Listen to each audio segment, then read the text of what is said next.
बिस्मिल्लाहिर्रहमानिर्रहीम। मालूम था अल्लाह के नबी हक पर गए, इनको तालीमात आसमानों के ऊपर से आती है और बाज़ाब्ता ये अपने मनसब को संभालने के लिए, अपनी हुकूमत को कायम करने के लिए मक्का के अंदर नादान लोगों को भड़का दिया करते थे। ये मोहम्मद की बात ना माने, ये आपके माबूदों के खिलाफ बोलता है, ये आपके माबूदों को गाली देता है, ये आपके माबूदों को मिटाने के लिए, तोड़ने के लिए आया है, लिहाजा आप इसकी बात ना माने। ये अबू जहल, उतबा, शैबा, अबू सुफियान जो अभी इस्लाम कबूल ना किए थे, बड़ी बड़ी पार्लियामेंट में बैठ के इस्लाम को मिटाने के लिए क्या किया करते थे? ये प्लानिंग किया करते थे। इस्लाम ने इस दुनिया के अंदर से हलाल और हराम सूदी निज़ाम को मिटाने के लिए आए थे, अल्लाह के नबी ने मिटा दिया। और ये सूदी निज़ाम का खात्मा करना ये अल्लाह के नबी का एहसान है। और बेहयाई फहाशी को अल्लाह के नबी ने मिटाया, जिना करने वालों के ऊपर हद कायम कर दी गई, और गरीब, लाचार, बेवा, यतीम, मिस्किनों को अल्लाह के नबी ने हक दिलाया। और बड़े बड़े लोगों को क्या किया? सदक़ात व खैरात करने का हुक्म दिया, ज़कात देने का हुक्म दिया। अल्लाह के नबी ने हर तबके में रहने वाले हर इंसानों के ऊपर एहसान किया, जिसकी बिना पर कहा गया वमा अरसलनाका इल्ला रहमतन लिल आलमीन। जो अपने आप के लिए तहज़ीब और तमद्दुन का ऐलान कर रखा है, उनका मामला क्या है? औरत चाहे माँ हो, औरत चाहे बहन बेटी हो, औरत चाहे बहन हो, उनके पास माँ, बहन, बेटी ये सिर्फ अल्फाज नाम के रिश्ते हैं। बकिया अगर बाप को अगर ख्वाहिशात पैदा हो जाती, बाप के अंदर ख्वाहिशात जाग जाती, तो वह अपनी जवान बेटी से पहले जिना किया करता। और उस और आज भी यूरोपीय ममालिक के अंदर बाप अपनी बेटियों से जिना करता है, माँ उसे मना तक नहीं करती है। ये हमारा माल है, ये हमारे दरख्त का फल हुआ करता है, पहले हम खाएंगे इसे। या अय्युहल्लज़ीना आमनुत्तक़ुल्लाहा वक़ूलू क़ौलन सदीदा युस्लिह लकुम आमालकुम व यग़फ़िर लकुम ज़ुनूबकुम व मन युतिइल्लाह व रसूलहु फ़क़द फ़ाज़ फ़ौज़न अज़ीमा। तमाम तारीफ़ व तौसीफ़ व किबरियाई व बड़ाई अल्लाह सुब्हानहु व तआला के लायक व ज़ेबा है, जिसने हम तमाम को उम्मत मुहम्मदिया में पैदा होने का शर बख्शा। अनगिन दुरूद व सलाम हो तमाम अंबिया इकराम पर, बिलखुसूस जनाब मोहम्मद रसूलुल्लाह सल्लल्लाहु अलैहि वसल्लम की ज़ात मुक़द्दसा पर, जिन्होंने दीन इस्लाम की तालीमात को हम तक पहुँचाने की खातिर बेशुमार तकालीफ बर्दाश्त की है। मोहतरम हाज़रीन जुमा, इस जुमा की मुनासिबत से जो मौज़ू मुतय्यन किया गया है, अल्लाह के नबी सल्लल्लाहु अलैहि वसल्लम के एहसानात उम्मत मुस्लिमा पर। अल्लाह के नबी सल्लल्लाहु अलैहि वसल्लम के उम्मत मुस्लिमा के ऊपर बहुत सारे एहसानात हैं। अगर आप तारीख़ का मुताला करेंगे तो हमको मालूम होगा, अबुल अंबिया हज़रत इब्राहीम अलैहिस्सलाम जब काबतुल्लाह की तामीर किए, काबतुल्लाह की तामीर होने के बाद दोनों बाप बेटे काबतुल्लाह के सामने ठहर कर मक्का, मदीना और तमाम लोगों के लिए कुछ दुआएं की। उन दुआओं के अंदर एक दुआ ये भी शामिल थी, उन्होंने दुआ किया था कि ऐ हमारे परवरदिगार रब्बना वबअस फ़ीहिम, ऐ हमारे परवरदिगार हम में से इस जगह पर एक ऐसे रसूल को नाजिल फरमा, मबूस फरमा, जो क्या करे, उनको आपकी आयात पढ़कर सुनाए। यतलु अलैहिम आयातिका, ऐ अल्लाह तेरी आयात पढ़कर सुनाए। व युअल्लिमुहुमुल किताब वल हिकमा, और उनको किताब और हिकमत की तालीम दे, किताब और हिकमत की तालीम दे। और इसी के साथ साथ वयुज़क्कीहिम, ऐ मेरे परवरदिगार वो ऐसा रसूल हो जो दुनिया वालों के दिलों से गुनाहों को पाक करने वाला हो। हज़रत इब्राहीम अलैहिस्सलाम ने काबतुल्लाह की तामीर होने के बाद बाज़ाब्ता आखिरी नबी के लिए ये दुआ की उम्मत के लिए कि आए मेरे परवरदिगार हम में एक ऐसा रसूल नाजिल फरमा जो तेरी आयत पढ़कर सुनाए। इस आयत करीमा के अंदर अल्लाह के नबी सल्लल्लाहु अलैहि वसल्लम के 4 बेसत के मकासद बयान किए गए हैं। आपका काम क्या था? अल्लाह की आयतों को पढ़कर सुनाना, यतलु अलैहिम आयातिका। और दूसरा काम जो बयान किया गया है कि उनको मुअल्लिम बनकर किताब की तालीम देना। सिर्फ कुरान पहुंचा देना ये काम नहीं था, कुरान पहुंचाने के साथ साथ अल्लाह के नबी सल्लल्लाहु अलैहि वसल्लम ने किताब को पढ़ने का तरीक़ा बताया। और इसी के साथ साथ वल हिक्मा, अल्लाह के नबी सल्लल्लाहु अलैहि वसल्लम ने हिकमत और दानाई के बातें अपनी उम्मत को सिखाए। एक तो कुरान की आयतें पढ़ के सुनाई, फिर मुअल्लिम बन के उनको समझाए, और उसी के साथ साथ कुरान के अंदर जो अहकामात बयान किए गए थे उसको अमल करने के तरीक़े अपने अहादीस सहीहा से बयान फरमाए। ये अल्लाह के नबी सल्लल्लाहु अलैहि वसल्लम के तीसरा काम था। चौथा काम क्या था? वो युज़क्कीहिम, उनके साथ रहकर उनके दिल के अंदर रहने वाली बुराइयों को, दिल के अंदर बैठने वाले माबूदाने बातिला को निकाल कर उनके दिलों को पाक करे, उनके नफ्स को पाक करे। हज़रत इब्राहीम अलैहिस्सलाम ने अपने ज़माने के अंदर काबतुल्लाह की तामीर के बाद कई दुआओं में से बाज़ाब्ता इस तरह की दुआ करते हैं कि हमारे परवरदिगार हम ही में से एक रसूल को यहाँ पर मबूस फरमा। अब आप गौर करें, हज़रत इब्राहीम अलैहिस्सलाम से लेकर अल्लाह के नबी सल्लल्लाहु अलैहि वसल्लम के आने से पहले तक के हालात क्या है, पहले हमें वो जानना है, तब जाकर मुझे और आपको और ये सारी कायनात वालों को अल्लाह के नबी के एहसानात क्या है तब समझ में आएगा।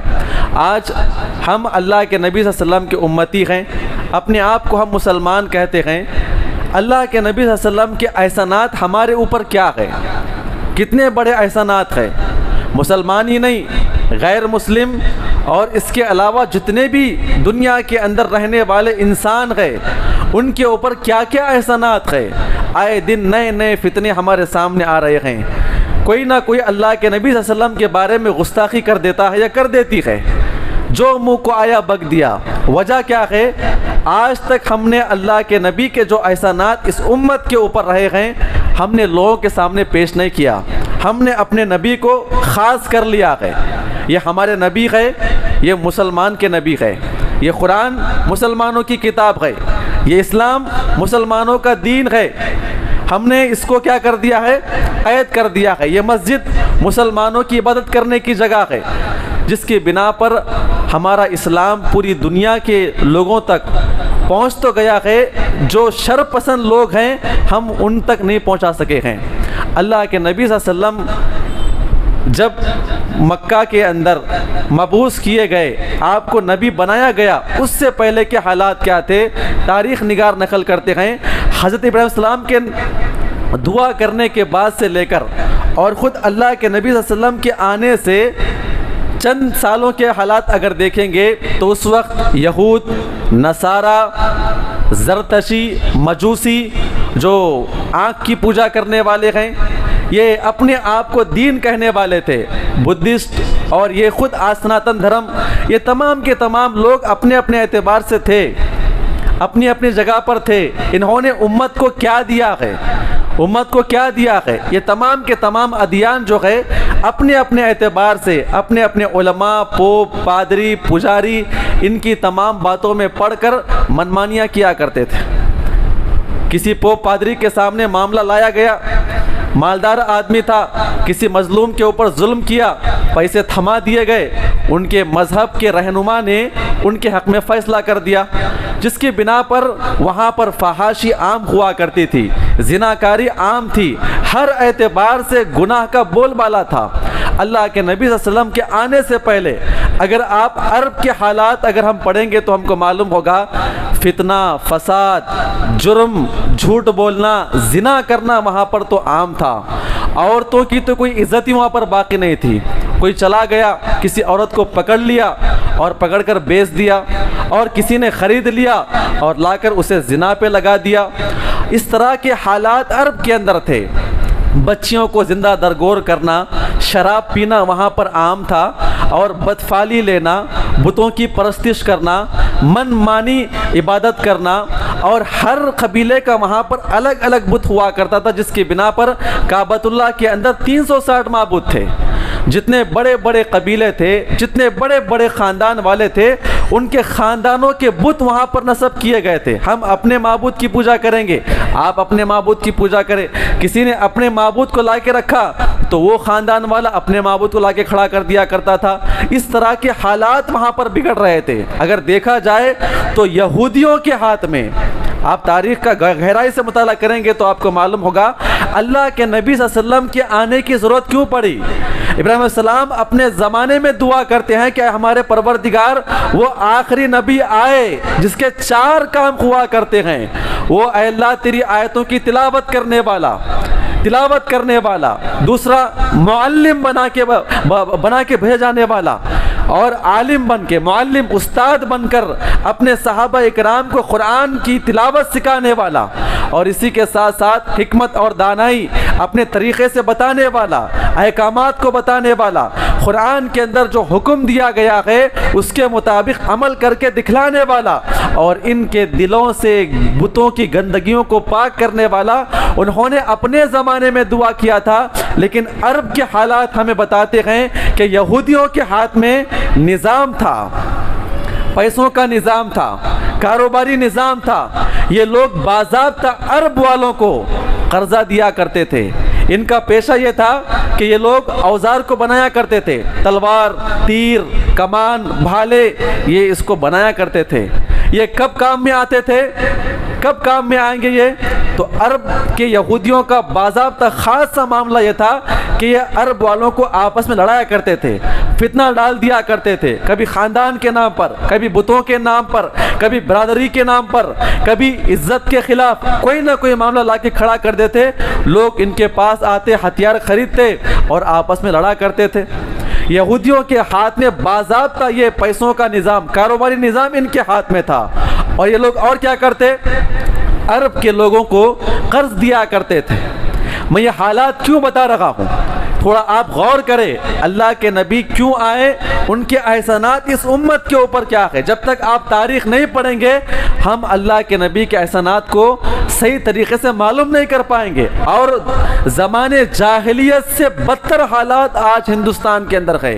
अगर आज हिंदुस्तान में रहने वाले मुसलमान और दीगर मज़ाहिब वाले अल्लाह के नबी की पैरवी और अल्लाह के नबी के एहसानात को याद कर लें तो इंशाअल्लाह इस पूरी दुनिया से ये जुल्म, जबर और आपस में तफावत का मामला सब ख़त्म हो जाएगा। आप गौर करें, अरब वालों को अपने करीब बुलाते, लड़ाते, आपस में लड़ाने के बाद इनको कर्ज़े पे पैसे दिया करते थे, कर्ज़े पे पैसे दिया करते थे, और गिरवी उनके जायदाद रख लिया करते थे। ज़मीन के कागजात है और उनके मकानों के कागजात है रख लिया करते थे, एक मुद्दत के लिए कर्ज दिया करते थे। जब ये अरब के नादान और बद्दू हजरात उस वक्त पे उनका कर्ज ना अता कर देते तो कह दिया करते थे कि अब से तुम्हारी जायदाद हमारे हवाले हो गई। तो इस तरह से कई ख़ानदान उस ज़माने के अंदर पैदा हुए, गरीब हो गए, गरीब से गरीब तर हो गए, जिसकी बिना पर अरब वालों के अक्सर अफराद गरीब होने की बिना पर उनका खाना पीना ऊँटनियों का दूध हुआ करता था, बकरियों का दूध हुआ करता था। और इसी के साथ साथ ये तो गरीबों की हालत थी ये उस ज़माने के अंदर। और जब गरीबी इतनी बढ़ गई, कुछ खरीद ना पाएंगे, पैसे पाने के लिए कुछ मामला नहीं है, बस क्या करना है, ऊँटों का दूध पीना है, बकरियों का दूध पीना है, जिसकी बिना पर ये लोग क्या करते थे, डाकाजनी किया करते थे। काफिले वालों को लूट लेना, बच्चों को पकड़ लेना, औरतों को हज़फ कर लेना और ले जाकर बेच देना इनका मामला था। क्योंकि उस ज़माने के अंदर यहूदी सिर्फ 2 या 3% हुआ करते थे। उनके हाथ में निज़ाम माश था, उनके हाथ में कारोबारी के धंधे हुआ करते थे। और मुख्तसर लोग उस ज़माने के अंदर क्या हुआ करते थे, मालदार हुआ करते थे। बाकी उस ज़माने के अंदर 90-80% अरब के लोग जो है वो बद्दू किस्म के हुआ करते थे, जिसकी बिना पर लूट लेना आम था। शराब नोशी, कहीं जाता कोई किसी को पकड़ के ला लिया, किसी औरत को ख़रीद लिया लौंडी के नाम पर, उसको ला के ज़िना पे लगा दिया। अब ज़िना से जो पैसे आते उसे इस्तेमाल कर लिया करता था। इस तरह के हालात उनके ज़िंदगी के अंदर रवनुमा थे। अल्लाह रब्बुल इज़्ज़त ने उस हालात के अंदर अल्लाह के नबी सल्लल्लाहु अलैहि वसल्लम को क्या किया, मबूस फरमाया। क्या आयत करीमा क्या नाजिल फरमाई, लक़द मन्नल्लाहु अलल मुअमिनीना इज़ बअस फ़ीहिम रसूलन मिन अनफुसिहिम। अल्लाह रब्बुल इज़्ज़त ने मोमिनों के ऊपर एहसान किया, मोमिनों के ऊपर एहसान किया। अल्लाह रब्बुल इज़्ज़त ने उन्हीं में से एक ऐसे रसूल को नाजिल फरमाया, एक ऐसे रसूल को मबूस फरमाया, एक ऐसे आदमी को लाके खड़ा किया। वो क्या करते, अल्लाह रब्बुल इज़्ज़त ने ठीक वही 4 अल्फाज को गिनाया है। वो क्या करते, यतलू अलैहिम आयातिही, उनके सामने अल्लाह की आयतों की तिलावत करते। इब्राहीम अलैहिस्सलाम ने क्या दुआ फरमाया था, यतलू अलैहिम आयातिका, ऐ अल्लाह ऐसे रसूल को भेजना इस सरजमीन पर। क्या करेगा वो, आपकी आयतों की तालीम देगा, आपकी आयतें इन तक पहुंचाएगा, कुरान की तालीमात इनको बताएगा और मुअल्लिम बनकर कुरान के ऊपर अमल करवाएगा। अल्लाह रब्बुल इज़्ज़त ने आयत करीमा नाजिल फरमाया, यतलू अलैहिम आयातिही व युज़क्कीहिम व युअल्लिमुहुमुल किताब वल हिकमा व इन कानू मिन क़ब्लु लफ़ी ज़ालिम मुबीन। अल्लाह ने कहा कि हमारे रसूल आने से पहले ये तरह तरह की गुमराहियों के अंदर क्या थे, मुलव्विस थे।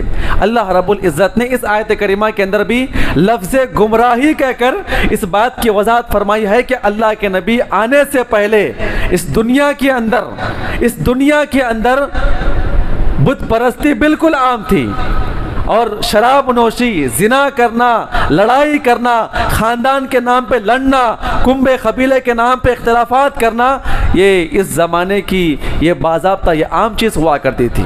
अल्लाह के नबी सल्लल्लाहु अलैहि वसल्लम जब इस दुनिया के अंदर मबूस किए गए तो आपने सबसे पहला एहसान ये किया इस उम्मत मुस्लिमा के ऊपर कि इनके अंदर बसने वाले बुतों को इनसे दूर किया, अक़ायद की इस्लाह फरमाई। ये सबसे पहला अल्लाह के नबी का ये एहसान है तमाम उम्मतियों के लिए। अब आप गौर करें, अल्लाह के नबी सल्लल्लाहु अलैहि वसल्लम मबूस क्यों किए गए थे, इसकी वजह अहम बताई गई है कि आपने अपनी पूरी उम्मतियों को बुतों की इबादत से रोकने के लिए आप आए थे। कोई किसी वली के सामने झुका करता था। काबतुल्लाह के अंदर कितने बुत थे, 360 माबूद थे काबतुल्लाह के अंदर, कोई मामूली नहीं थे और ऐसे अरे गरे नहीं थे। हर ख़ानदान के और हर ख़ानदान के बुजुर्गार शख्सियत उनके अंदर हुआ करती थी। हज़रत इब्राहीम सलाम, इस्माइल सलाम, इसहाक़ अलैहिस्सलाम, ऐसे बड़े बड़े अंबिया इकराम की मूर्तियाँ उसके अंदर हुआ करती थी। ये उस ज़माने के वक्त के बड़े अंबिया इकराम और उनके औलिया इकराम हुआ करते थे। अल्लाह के नबी सल्लल्लाहु अलैहि वसल्लम जब अरब के अंदर मबूस किए गए तो सबसे पहले कहा गया, क़ूलू ला इलाहा इल्लल्लाह, इस बात का इकरार करो कि अल्लाह के अलावा कोई माबूद बरहक नहीं, जिसकी आप पूजा करते हैं, जिन पत्थरों के सामने आप झुकते हैं। और अरब के अंदर लोग सूरज की पूजा करने वाले थे, पत्थरों की पूजा करने वाले, चांद की पूजा करने वाले, फरिश्तों की पूजा करने वाले, दरिया की पूजा करने वाले और इसी के साथ साथ दरख्तों के सामने झुकने वाले, हर तरह के लोग मौजूद थे। अल्लाह के नबी सल्लल्लाहु अलैहि वसल्लम जब उनके पास आए, आयत करीमा के अंदर बयान किया गया, वलक़द बअसना फ़ी कुल्लि उम्मतिर रसूला, हमने हर कौम के अंदर एक रसूल को भेजा। उनका काम यह था कि वो तागूत की इबादत से रोके, तागूत की इबादत से रोकने के लिए अल्लाह के नबी आए थे। लेकिन आज उम्मत के अंदर आदम अलैहिस्सलाम से लेकर नूह से लेकर क़यामत की सुबह तक जितने भी इबादत के तरीक़े हैं वो आज मुसलमानों के अंदर राइज है। पिछले अंबिया इकराम के अंदर एक एक इबादत की बिना पर, एक एक शिरक की बिना पर अल्लाह रब्बुल इज़्ज़त ने उस पूरी कौम को तबाह व बर्बाद कर दिया था। आज उम्मत मुस्लिमा के अंदर आप देख लें, मूर्तियों की पूजा करने वाले हैं, बुतों की पूजा करने वाले हैं और औलिया इकराम के बारगाह में सजदा करने वाले हैं, औलिया इकराम से मांगने वाले इस उम्मत के अंदर मौजूद हैं। और मुसलमान होने के नाम पर आज लोग दरख्तों की पूजा कर रहे हैं, पत्थरों के सामने माथा टेक रहे हैं। और आज हिंदुस्तान के अंदर, इस दुनिया के अंदर आप गौर करें, सूरज की पूजा करने वाले, चांद की पूजा करने वाले तमाम के तमाम मौजूद है। अल्लाह के नबी सल्लल्लाहु अलैहि वसल्लम जब इस दुनिया के अंदर आए तो सबसे बड़ा एहसान इस उम्मत के ऊपर यह था कि इस उम्मत से अल्लाह के नबी ने क्या किया, शिर्क को मिटा दिया। हज़रत अम्र इब्न अम्बसा साहिब रसूल बयान फरमाते हैं, ये इस्लाम कबूल करने से पहले ये अल्लाह के नबी के सामने अपने वाक़या पेश करते हैं कि अरब के लोग कैसे बुत की पूजा किया करते थे। वो कहते हैं जब इनको मालूम पड़ा कि अल्लाह के नबी सल्लल्लाहु अलैहि वसल्लम आ चुके हैं, ये अपने दूर इलाके से मालूम करते हुए मक्का आए, नबी सल्लल्लाहु अलैहि वसल्लम के सामने बैठकर कुरान की तालीमात को हासिल किया और हासिल करने के बाद इस्लाम कबूल कर लिया। और क़बूल करने के बाद कहा कि अल्लाह के नबी सल्लल्लाहु अलैहि वसल्लम, हम इस्लाम कबूल करने से पहले ऐसी कौम थे, हम तमाम के तमाम हजरात क्या करते, अपने काफ़िले को लेकर निकलते, जहाँ पर हम रुकते खाना पकाने की हमको ज़रूरत महसूस होती, खाना पकाने के लिए चूल्हा बनाने के लिए 3 पत्थरों की ज़रूरत पड़ती है, हम 4 पत्थर लिया करते थे, 4 पत्थर लिया करते थे।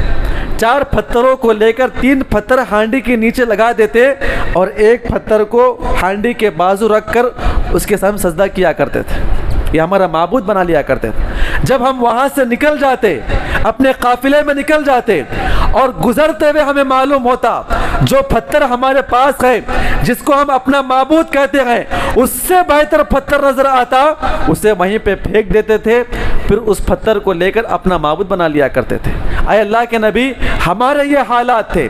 जब हमने आपके बारे में सुना, आप तालीम देते हैं, इन माबूदान बातिला से निकाल कर एक अल्लाह की तरफ बुलाते हैं। आए अल्लाह के नबी, मैं अपने इलाके से चलकर आपके पास आया हूँ ताकि मैं इस्लाम कबूल करूँ। अल्लाह रब्बुल इज़्ज़त ने कुरान के अंदर नक्शा खींचा है, फ़इदा रकीबू फिल फुल्कि दाउल्लाह मुख़लिसीन लहुद्दीन। जब ये अरब के लोग किसी कश्ती के अंदर सवार हो जाते, सवार होते हुए अपने माबूदों को कश्ती में रख लिया करते थे। जब तूफान उड़ता, मौजें आती, समंदर की मौजें उनके पास आती और हिचकोले खाना शुरू करती, तो वो अपने माबूदों को उठा के समंदर में फेंक देते और एक अल्लाह के सामने पुकारना शुरू किया करते थे। कहते हैं कि ये अरब वाले हर एतबार से बुत परस्ती के अंदर गिरे हुए थे। अल्लाह रब्बुल इज़्ज़त ने अल्लाह के नबी को भेजकर इस उम्मत के ऊपर सबसे बड़ा एहसान ये किया कि इस उम्मत को अक़ीदे की तालीम दिया। इस उम्मत को अल्लाह रब्बुल इज़्ज़त ने हज़ारों माबूदों से निकाल कर एक अल्लाह ताला ने एक अल्लाह ताला की तरफ लाने के लिए इस उम्मत के ऊपर अल्लाह के नबी को भेजा है। ये अल्लाह के नबी का सबसे बड़ा एहसान है। मेरे भाइयों, इस उम्मत के ऊपर अल्लाह के नबी का दूसरा एहसान ये है, आप तारीख़ का मुताला करेंगे तो आपको मालूम होगा, अल्लाह के नबी सल्लल्लाहु अलैहि वसल्लम और इस्लामी तालीमात जो है वो बराबरी की तालीम देती है, मसावात की तालीम देती है। अल्लाह रब्बुल इज़्ज़त की निगाह में कोई बड़ा कोई छोटा नहीं, किसी गोरे को किसी काले के ऊपर फजीलत नहीं, किसी मालदार को गरीब पर फजीलत हासिल नहीं है, ऊंचे ख़ानदान वालों को, रईसों को, गरीब तबके वालों को बरतरी हासिल नहीं है इस्लाम के अंदर। लेकिन अरब के अंदर अगर आप मुताला करेंगे तो आपको मालूम होगा, अरब के लोग कबीले के एतबार से, कुंबे के एतबार से और बाज़ाब्ता अरब के लोग किसी ग़ुलाम को ख़रीदते, ग़ुलाम के अंदर भी तफावत उनके अंदर हुआ करता था। अगर ग़ुलाम हबशा के अलावा किसी और इलाके का है, उसका अलग रेट, और वो ग़ुलाम जवान है, खूबसूरत है, उसका अलग रेट हुआ करता था। और हबशा के अलावा किसी और इलाके का खूबसूरत है, जवान है, और उसके अलावा अगर पढ़ा लिखा है तो उसका अलग रेट हुआ करता था। वहाँ पर तफावत हुआ करता था बाज़ाब्ता, ये ऊंचे ख़ानदान वाले, ये नीचे ख़ानदान वाले, हम फुला ख़ानदान के हैं, जिसकी बिना पर अल्लाह के नबी सल्लल्लाहु अलैहि वसल्लम जब उनके पास आए तालीमात लेकर, कहा कि अल्लाह रब्बुल इज़्ज़त की निगाह में तमाम के तमाम बराबर है। अगर किसी का मुकाम बढ़ता है अल्लाह के नज़दीक, वो तक़वा के एतबार से है, तक़वे के एतबार से है। जिसका तक़वा बुलंद, जिसका तक़वा मजबूत, वो अल्लाह के नज़दीक महबूब हुआ करता था। इसीलिए अगर आप देखेंगे, बड़ी चाल रही है इस्लाम को मिटाने की। आज भी अगर आप देख लें, आज भी हिंदुस्तान के हालात देख लें और अरब के हालात भी देख लें कि हर ज़माने में हर ज़माने में बड़े लोगों ने, रईसों ने, मनसब पे बैठने वालों ने इस्लाम को हमेशा मिटाने की कोशिश की है, मिटाने की कोशिश की है बाज़ाब्ता। आप अरब की अगर तारीख़ पढ़ेंगे तो आपको मालूम होगा, ये अबू जहल, अबू सुफियान जो अभी इस्लाम कबूल नहीं किए थे, उतबा, शैबा, उमैया, ये अपने अपने बड़े बड़े लोग थे ना ये लोग, और ये लोग पूरे मक्का के अंदर, अरब के अंदर ये लीडर हुआ करते थे। और इनके अलावा जितने लोग नीचे हुआ करते थे उनके मातहत थे, तमाम के तमाम उनके हुक्म के ऊपर चलने वाले थे। जब अल्लाह के नबी सल्लल्लाहु अलैहि वसल्लम 40 साल तक उनके सामने अपने आप को मनवाया, सारे अरब ने आपके बारे में मान लिया, आप क्या है, अमीन है, आप सादिक है, आप झूठी बात को पसंद नहीं करते, आप गरीब मिस्किन बेवाओं के काम आते हैं, आप बड़े एहतराम की निगाह से देखे जाते थे। आप गौर करें, जब अल्लाह के नबी सल्लल्लाहु अलैहि वसल्लम ने उनके सामने तालीमात को पेश किया तो अबू जहल, अबू सुफियान और तमाम लोगों को इस बात का खदशा हुआ कि अगर हम अल्लाह के नबी की दावत को कबूल कर लें, अगर हम अल्लाह के नबी की दावत को कबूल कर लें, अगर हम अल्लाह के नबी की दावत को कबूल कर लें, ये बिलाल, ये खब्बाब इब्न अर्द, ये अम्मार, ये तमाम के तमाम ये गुलाम साहबा इकराम जो है हमारे बराबर आके बैठ जाएंगे, हमारे बराबर आके बैठ जाएंगे। इनको मालूम था अल्लाह के नबी हक पर है, इनको तालीमात आसमानों के ऊपर से आती है, और बाज़ाब्ता ये अपने मनसब को संभालने के लिए, अपनी हुकूमत को कायम करने के लिए मक्का के अंदर नादान लोगों को भड़का दिया करते थे। ये मोहम्मद की बात ना माने, ये आपके माबूदों के खिलाफ बोलता है, ये आपके माबूदों को गाली देता है, ये आपके माबूदों को मिटाने के लिए, तोड़ने के लिए आया है, लिहाजा आप इसकी बात ना माने। ये अबू जहल, उतबा, शैबा, अबू सुफियान जो अभी इस्लाम कबूल ना किए थे, बड़ी बड़ी पार्लियामेंट में बैठ के इस्लाम को मिटाने के लिए क्या किया करते थे, ये प्लानिंग किया करते थे, क्योंकि इनको इस बात का इल्म था। तारीख के अंदर वो वाक़या भी मनक़ूल है, यही अबू जहल, अबू सुफियान और दीगर कई रईस मक्का छुप छुप के रात में अल्लाह के नबी के ज़बान से कलाम पाक सुनने के लिए आया करते थे। अल्लाह के नबी के घर के पास आके खिड़की में नीचे बैठकर रात के अंधेरे में जब अल्लाह के नबी तहज्जुद की नमाज पढ़ते, बाआवाज़ बुलंद कुरान की तिलावत करते, ये अल्लाह के नबी के ज़बान से कुरान की तिलावत सुनने के लिए आया करते थे। इनको मालूम था अल्लाह के नबी बरहक है, लेकिन अपनी मनसब, अपनी चोटी और अपना मुकाम और अपनी रईसियत बचाने के लिए उन्होंने क्या किया, अल्लाह के नबी को बदनाम किया। तरह तरह के इल्ज़ामात लगाए गए, ये फला झूठ बोलने वाले हैं, शायर है, जादूगर है, मजनून हो चुके हैं, ये आपके माबूदों के खिलाफ बोलते हैं। बाज़ाब्ता इन लोगों ने अपनी गद्दी बचाने के लिए क्या किया, इस्लाम को बदनाम करने की कोशिश की गई है। और बाज़ाब्ता उस ज़माने के अंदर जो भी इस्लाम कबूल करता उनको मारा गया, पीटा गया, घसीटा गया, इल्ज़ाम लगाए गए, उनका बायकाट किया गया, हर एतबार से बायकाट किया गया। इनके साथ लेना देना हराम है। ठीक मक्का की तारीख आज हिंदुस्तान के अंदर दोहरा रहे हैं। आप गौर करें, उस जमाने के अंदर भी हुकूमत करने वाले 2% हुआ करते थे, आज के जमाने के अंदर भी 2% है। उन्हें इस बात का इल्म है कि इस्लाम पक्का सच्चा मजहब है। जिस दिन ये लोग इस्लाम को कबूल कर लेंगे, ये नीचे जात के लोग, क्योंकि सनातन धर्म के अंदर क्या है, ये जात पात का मामला है। कोई सर से पैदा हुआ, कोई कंधे से पैदा हुआ, कोई कमर से पैदा हुआ, कोई पैर से पैदा हुआ।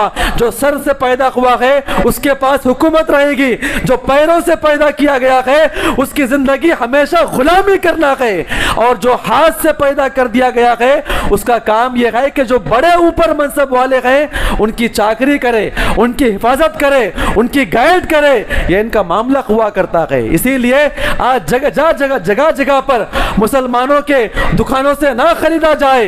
ये वही मक्का की तारीख आज मुसलमानों के ऊपर दोहरा रहे हैं। मेरे भाइयों, आज हमारा मामला क्या है, हम अपने अपने मामले में गिरे पड़े हुए हैं। ये मेरा माल, ये तेरा माल, ये मेरी हुकूमत, ये तेरी हुकूमत, ये मेरा मसलक, ये तेरा मसलक। आप गौर करें मेरे भाइयों, अल्लाह के नबी ने कुफ्फार मक्का के सामने मसावात की तालीम दिया कहा कि ना किसी गोरे को, ना किसी काले पर, ना किसी कबीले के रईस को, ना किसी कबीले के अंदर काम करने वाले निचले दर्जे को किसी को कोई मुकाम है।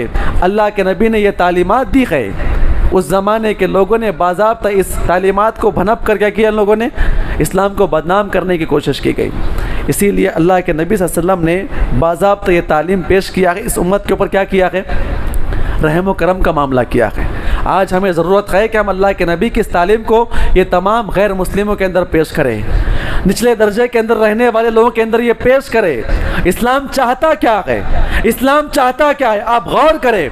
इस्लाम की जितनी भी तालीमात है, इस्लाम की जितनी भी तालीमात है, ये नमाज ले लीजिए आप।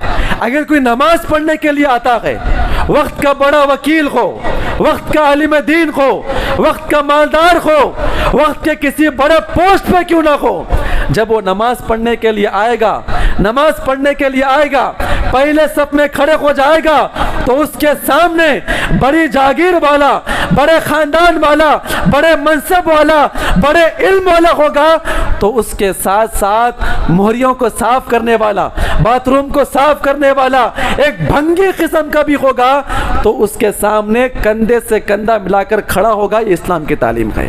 क्यों?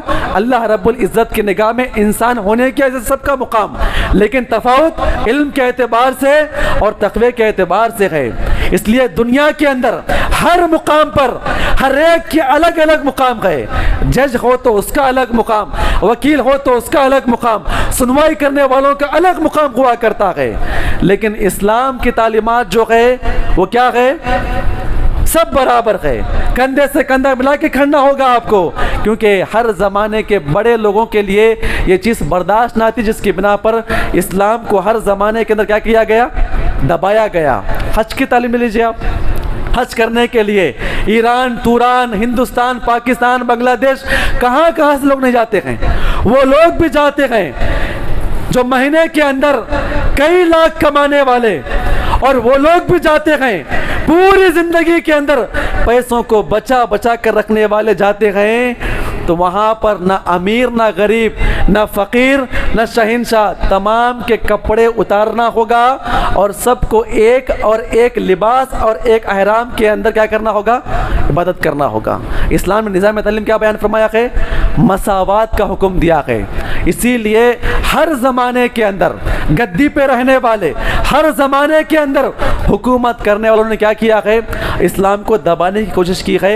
अगर हम अल्लाह के नबी की ये एहसान को तमाम दुनिया वालों तक पहुंचा दे कि अल्लाह के नबी ने यह एहसान किया है किसी काले को किसी गोरे पर, या किसी गोरे को किसी काले पर, कोई तफावत नहीं, तो इंशाअल्लाह ये इस्लाम और आगे बढ़ेगा।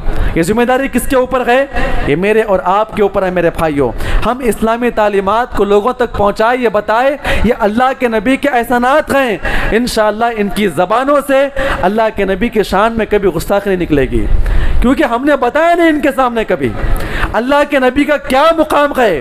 वो तो दूर की बात है, पहले हम अल्लाह के नबी के एहसानात को गिनाएं, उसके बाद देख लीजिए लोग अल्लाह के नबी की कदर कैसे करेंगे। आप मेरी इज़्ज़त क्यों करते हैं, आपकी इज़्ज़त क्यों करें लोग आपकी, जब आप किसी के ऊपर एहसान करते हैं। जब भी आप आएंगे लोग आपसे मुस्कुरा कर बात करेंगे, इज्जत से बात करेंगे, अपनी सीट आपको देंगे। क्यों देते हैं आपको, आपके रुतबे की बिना पर। क्या मिला है आपसे, आपसे कुछ एहसान मिला है, कुछ चीज़ आपको मिली है, तो वो चीज़ इंसान दिल से करता है।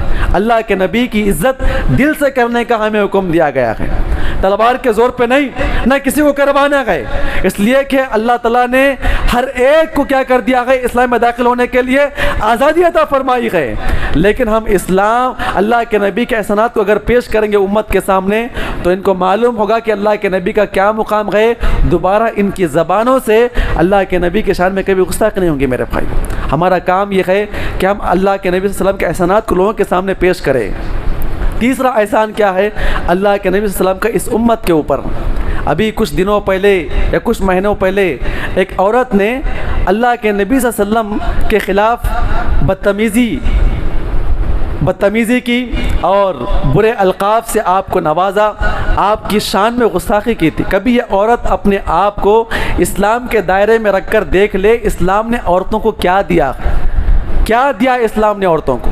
आप गौर करें मेरे भाइयों, अल्लाह के नबी सल्लल्लाहु अलैहि वसल्लम के दुनिया में आने से पहले औरतों की हैसियत क्या थी। यूनान, रूम, मिस्र, ये अपने आप के लिए इनका मानना यह है कि हम तहजीब व तमद्दुन, इल्म और फ़नून के गहवारे हैं, हम बड़े इल्म वाले हैं, इनका मानना है। यूनान वाले, यूनान मिस्र, बड़ी बड़ी हुकूमतें गुजरी हैं इन लोगों की, इनका मानना है पूरी दुनिया पे हुकूमत करने वाले ये लोग, इनका मानना ये था कि हम तहजीब वाले हैं, हम इल्म वाले हैं, हमारे पास फ़नून है, हमारे पास इंसानियत है, उनका ये दावा था। और उनके पास क्या था, औरत का मुकाम क्या था, यूनान और मिस्र के अंदर क्या मुकाम था। अब गौर करें, उलमा ने ये बात नकल की है, तारीख़ के अंदर ये बात आती है, यूनान और रूम के अंदर औरतों का मुकाम सिर्फ ये था कि वो बच्चा पैदा करने वाली लौंडी है, सिर्फ बच्चा पैदा करने वाली लौंडी। उसके बाद आगे बयान करते हैं, औरतों के ऊपर, औरतों को किसी चीज़ का एतबार नहीं, किसी चीज़ का हक नहीं, औरतों को वो इल्म से महरूम कर दिया करते थे। और इससे बढ़कर वो आगे कहा करते थे कि अगर कोई औरत अपने मर्द के साथ अगर कोई गलत काम करवाती है, या औरत किसी गैर मर्द के साथ काम करते हुए पकड़ी जाती है, या किसी मर्द को शक होता है, तो उस मर्द को पूरा मुकम्मल हासिल था कि अपनी औरत को ख़त्म कर दे। और उस ज़माने के अंदर मौजूदा हुकूमत उसे कुछ नहीं कहा करती थी, ये मेरी औरत है, मैं चाहे उसे कैसे भी मार दूँ, कैसे भी मैं उसे ख़त्म कर दूँ। और आगे नकल करते हैं, उनकी तारीख़ के अंदर ये बात आती है, और हर आदमी मरने से पहले अपने दोस्त और अपने अहबाब को, अपनी बीवी को हिबा कर दिया करता था, अपनी बीवी को हिबा कर दे, तोहफे में दे दिया करता था। ये मर गया, उसकी बीवी से वो जिना किया करता था। और आगे नकल करते हैं, उनकी तारीख में और क्या बात थी, रूम वालों के पास ये बात थी, रूमी हुकूमत में ये बात थी, अगर एक बाप मुफलिस है, गरीब है, अगर उसे पैसों की ज़रूरत होती तो वो अपनी बच्चियों को ले जाकर सरेआम बाज़ार में बेच दिया करता था, उसे हक हासिल था। ये औरतों की हैसियत हुआ करती थी। और आगे बयान फरमाते हैं, यहूदियों के पास क्या हैसियत थी। यहूदियों के अंदर जो दीन है, अगर औरत पीरियड से होती, हमल पीरियड से होती, हायजा होती, तो उससे मिलना जुलना बंद, उससे बात करना बंद, उसका खाना बंद, उसको एक घर के अंदर बंद कर दिया करते थे, 7, 8, 10 दिन तक बंद कर दिया करते थे। और एक रूम के अंदर कुछ खाना फेंक दिया करते थे, वहीं खाए, वहीं बाथरूम करे, जो करना है वहाँ पर करे, बाहर ना निकले। अगर ऐसी औरत बाहर निकले, छूत छात का मामला उनके पास हो जाएगा।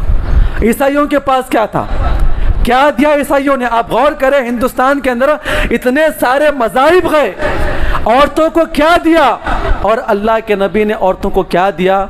अल्लाह से हम दुआ करते, अल्लाह ताला हम तमाम को अल्लाह के नबी के एहसान को समझने के में तौफीक अता फरमाए। ईसाइयों के पास ये बात थी कि अल्लाह रब्बुल इज़्ज़त से अगर ताल्लुक़ जोड़ना है, अल्लाह से ताल्लुक़ जोड़ना है, अल्लाह से ताल्लुक़ जोड़ने में अगर कोई रुकावट है तो वो कौन है, औरत है।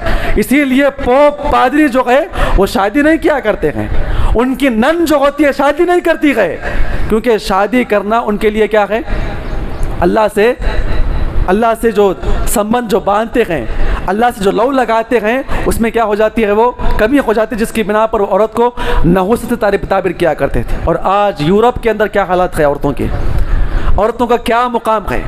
आज यूरोप के अंदर जो अपने आप के लिए तहजीब और तमद्दुन का ऐलान कर रहा है, उनका मामला क्या है, औरत चाहे माँ हो, औरत चाहे बहन बेटी हो, औरत चाहे बहन हो, उनके पास माँ बहन बेटी ये सिर्फ अल्फाज नाम के रिश्ते हैं। बकिया अगर बाप को अगर ख्वाहिशात पैदा हो जाती, बाप के अंदर ख्वाहिशात जाग जाती, तो वह अपनी जवान बेटी से पहले जिना किया करता। और आज भी यूरोपीय ममालिक के अंदर बाप अपनी बेटियों से जिना करता है, माँ उसे मना तक नहीं करती है। ये हमारा माल है, ये हमारे दरख्त का फल हुआ करता है, पहले हम खाएंगे इसे। और आज भी घर के अंदर रहने वाले बहन और भाई, अगर भाई को अगर ख्वाहिश पैदा हो जाए, वो अपने बहन के साथ, सगी बहन के साथ ज़िना किया करते। इसीलिए अल्लाह के नबी ने पेशन गोई बयान फरमाई है कि ये उम्मत मुस्लिमा जो है क्या करने वाली है, यहूद और नसारा के ऐसे कदम ब कदम चलने वाली है। अगर वो अपनी माँ से ज़िना कर ले तो मुसलमान उनकी इताअत में अपनी माँ से ज़िना करना शुरू कर देंगे। माँ से ज़िना करते हैं वो लोग, जवान बच्चा अपनी माँ से ज़िना करता है, आज भी यूरोप के अंदर आज भी करता है। आज ये भी मामला उनका है, बहन बेटी बीवी सिर्फ नाम के रिश्ते हैं, नाम के रिश्ते हैं मेरे भाई। अरब के क्या हालात थे अल्लाह के नबी आने से पहले? अरब के हालात क्या थे? अगर एक बच्चे को गुस्सा आता अपनी माँ के ऊपर, माँ को बांध के लाता, बाजार के अंदर लाकर अपनी माँ को कौड़ियों के दाम पे बेच दिया करता था, माँ को बेच दिया करता था। कभी माँ के ऊपर गुस्सा आता, माँ को कत्ल कर दिया करते थे अरब वाले। उनके सामने बहन बेटी माँ का वही मामला था। और अरब वाले अपनी शान और शौकत और अपनी इज़्ज़त के लिए क्या करते थे, अपनी बच्चियों को ज़िंदा दरगोर कर दिया करते थे। अल्लाह के नबी के आने से पहले के हालात आप गौर करें। जब इस्लाम आया, अल्लाह के नबी सल्लल्लाहु अलैहि वसल्लम ने औरतों को मुकाम क्या दिया, आगे पेश करूँगा इंशाल्लाह आपके सामने। एक साहिब रसूल ने अल्लाह के नबी सल्लल्लाहु अलैहि वसल्लम के पास आके इस बात का इकरार किया। कई हमें तारीख़ी और कई हमें अहादीस में मिलता है, एक सहाबी थे जिन्होंने अपने कबीले के, एक कबीले के सरदार थे, जिन्होंने अपने कबीले के 70 बच्चियों को दफन किया था। कितने? 70 बच्चियों को दफन करने, जिंदा दफन करने वाले। और एक सहाबी रसूल वो बयान करते हैं, ऐ अल्लाह के नबी, मैंने अपनी 8 बच्चियों को दफन किया है, 8 बच्चियों को दफन किया। क्योंकि बच्ची पैदा होना ये मर्दानगी के खिलाफ समझा करते थे। क्योंकि होता यह है कि माँ के पेट में मर्द और औरत के जरासीम लड़ते हैं, लड़ने के बाद अगर औरत की जरासीम जीत जाए तो बच्ची पैदा होती है, और मर्द की जरासीम जीत जाए तो बच्चा पैदा होता है। उस ज़माने के लिए आर की बात थी, एक औरत एक मर्द के ऊपर गालिब आ जाए और बच्ची पैदा हो जाए, उनके लिए आर की बात थी। दूसरी बात क्या थी? ये थी कि दामाद आएगा हमारे घर पे, हमारी बच्ची पे जुल्म करेगा, बैठ के खाएगा, दामाद के नखरे हम कैसे बर्दाश्त करें, ये खुद अपने आप को शान वाले, मैं किसी की इज़्ज़त नहीं करूँगा, वो उनका अपना मामला था। एक साहिब रसूल ने अल्लाह के नबी सल्लल्लाहु अलैहि वसल्लम के पास आके इस वाक़े को पेश किया, अल्लाह के नबी सल्लल्लाहु अलैहि वसल्लम, जब से आप आए हैं, आपने जो औरत का मुकाम बयान किया है वो हमारे दिलों के अंदर है। उन्होंने रोते हुए अल्लाह के नबी के सामने एक वाक़या पेश किया, अल्लाह के नबी सल्लल्लाहु अलैहि वसल्लम, मेरे घर के अंदर एक बच्ची पैदा हुई, मैं कहीं दूर निकल रहा था, दूर निकलने से पहले देखा कि हमारी बीवी जो है हामिला थी वो। मैं निकलने से पहले कहा कि अगर बच्ची पैदा हो जाए तो उसे ज़िंदा दफन कर देना, अगर बेटा पैदा हो जाए तो क्या करना, उसकी हिफाजत करना, उसे पालना, उसे पोसना, बड़ा करना। इतना कहकर मैं निकल गया।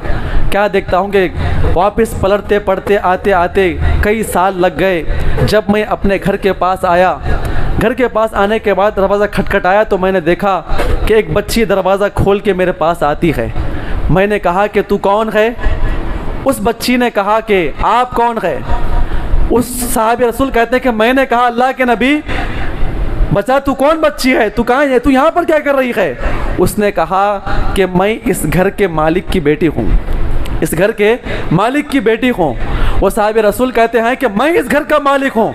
इतना सुनना था वो बच्ची मेरी, क्योंकि अब तक मुझसे मुलाकात नहीं की थी, मेरे बारे में तड़प रही थी, अब्बा जान कैसे हैं, अब्बा कैसे दिखते हैं, हर एक के माँ बाप यहाँ पर है। वो बच्ची तरस रही थी। जैसे मैंने कहा कि इस घर का मालिक हूँ, वो बच्ची अपने दरवाजे में से दौड़ते हुए आई, मेरे पैरों को लिपट कर रोने लगी और कहा कि अब्बा जान आप कहाँ पर थे, अब तक आप कहाँ पे चले गए थे?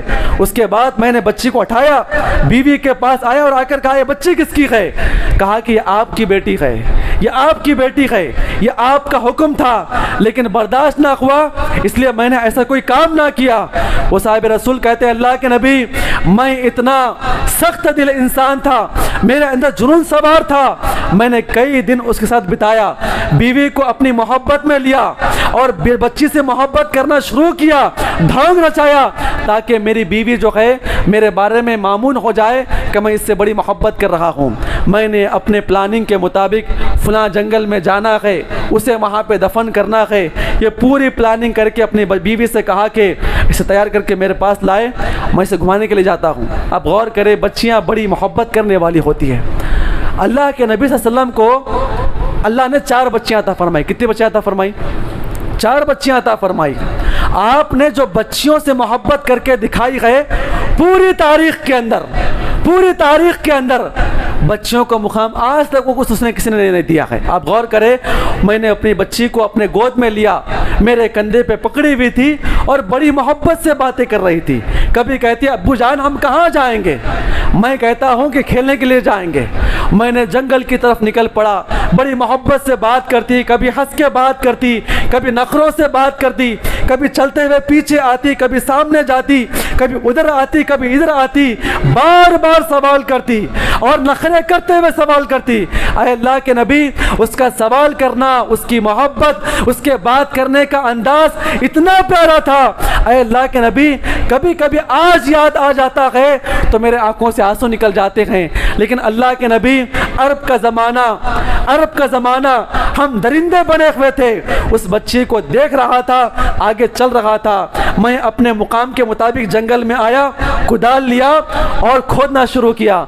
बच्ची बार बार आकर कहती है अब्बू जान आप यहाँ पर क्या कर रहे हैं, इतनी सारी धूप है, हम फिर कभी खेल लेंगे, खेलना मकसद नहीं है, आप चलो यहाँ से, आपको तकलीफ हो रही है। फिर जाकर बैठ जाती, गड़ा अंदर होता और अंदर खोदना शुरू किया। बच्ची आती, दुपट्टा लेकर आती, मेरे सर से पसीना पोंछती, मेरे सर के ऊपर से पसीना पोंछती, नन्हे मुन्ने हाथों से कहती अय अल्लाह के, अय मेरे वालिद साहब आप बाहर आ जाइए, आप आ जाइए, हमें नहीं खेलना ऐसा जिसमें आपको तकलीफ होती है। घड़ा मेरे मुताबिक क्या हुआ, बड़ा बन गया और फिर मैं वापस आया और उस बच्ची को मैंने ढकेल कर अंदर फेंक दिया। वो बच्ची नीचे गिर पड़ी और उठती है, अय अब्बा जान ये कौन सा खेल है, ये कौन सा मजाक है, मेरा क्या जुर्म है, मैं दरिंदा सिफत इंसान। पूरी मट्टी उसके ऊपर फेंक रहा था, यहाँ तक कि उसके गले तक आई। वो बच्ची कह रही थी अरे मेरे अब्बा जान क्या मेरा यही गुनाह है कि मैं बच्ची बन के पैदा हुई हूँ, अब्बा जान मेरी माँ का ख्याल रखना, अब्बा जान मुझसे क्या गुनाह हुआ है, मुझे माफ़ कर दे। लेकिन मैं उसके ऊपर मिट्टी डाल रहा था। साहब रसूल कहते हैं मैंने वाक़या मुकम्मल किया, अल्लाह के नबी को देखता हूँ, अल्लाह के नबी की आंखों से आंसू आ रहे थे। अल्लाह के नबी ने अपने आंखों से आंसू को पोंछा और कहा कि दोबारा सुनाइए। अल्लाह के नबी के सामने दोबारा पेश किया गया।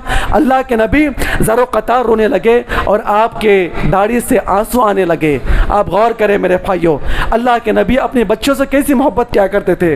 आप गौर करें, फातिमा तो ज़रा बयान फरमाती है जब भी मैं अपने शौहर के घर से अल्लाह के नबी से मुलाकात करने के लिए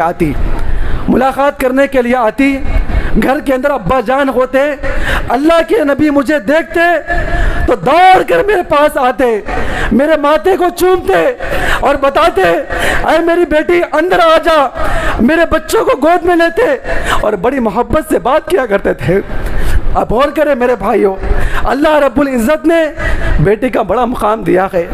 अल्लाह से दुआ करें अल्लाह हम तमाम को बेटी से मोहब्बत करने वाला बनाए, बेटी से मोहब्बत करने वाला बनाए। इस्लाम ने बेटी का बड़ा मुकाम दिया। आगे बयान किया, अल्लाह के नबी ने ऐलान किया अरे बच्चियों को दरगोर करने वाले, अरे बच्चियों को दफन करने वाले, अल्लाह का फरमान है जो अपनी बच्चियों की तालीम और तरबियत करेगा, जो अपनी बच्चियों से मोहब्बत से बात करेगा, वो जन्नत में मेरे साथ इस तरह रहेगा। अल्लाह के नबी ने बयान फरमाया है वो जन्नत में मेरा पड़ोसी बनकर रहेगा। एक और रिवायत में है अल्लाह के नबी बयान फरमाते हैं क़यामत कायम हो जाएगी, अपनी बच्चियों से मोहब्बत करने वाले वालिदैन को जहन्नम में जाने का ऐलान कर दिया जाएगा। फरिश्ते लेकर आएंगे, उन्हें लेकर आएंगे जहन्नम के करीब। अल्लाह के नबी बयान फरमाते हैं बच्चियां दौड़ते हुए आएगी जहन्नम और माँ बाप के सामने बैठकर कहेगी ऐ मेरे परवरदिगार, अल्लाह के नबी ने कहा था जो माँ बाप अपनी बच्चियों की खिदमत करते गए, ऐ अल्लाह ये मेरे माँ बाप ने मेरी खिदमत किया गए, ऐ अल्लाह तू इनको माफ़ फरमा। अल्लाह रब्बुल इज़्ज़त जो है अपनी बच्चियों की गुजारिश सुनकर सिफारिश कबूल करके अल्लाह ताला माँ बाप को माफ़ फरमाएगा और जन्नत में दाखिला करने के लिए क्या करेगा, हुक्म देगा। मेरे भाइयों, अल्लाह रब्बुल इज़्ज़त ने माँ होने की हैसियत से माँ का क्या मुकाम है, उफ कहने से मना किया गया है। माँ जितने बच्चे हैं सारी बच्चों की जन्नत माँ की खिदमत में रख दी गई है। क्या मकाम है माँ का?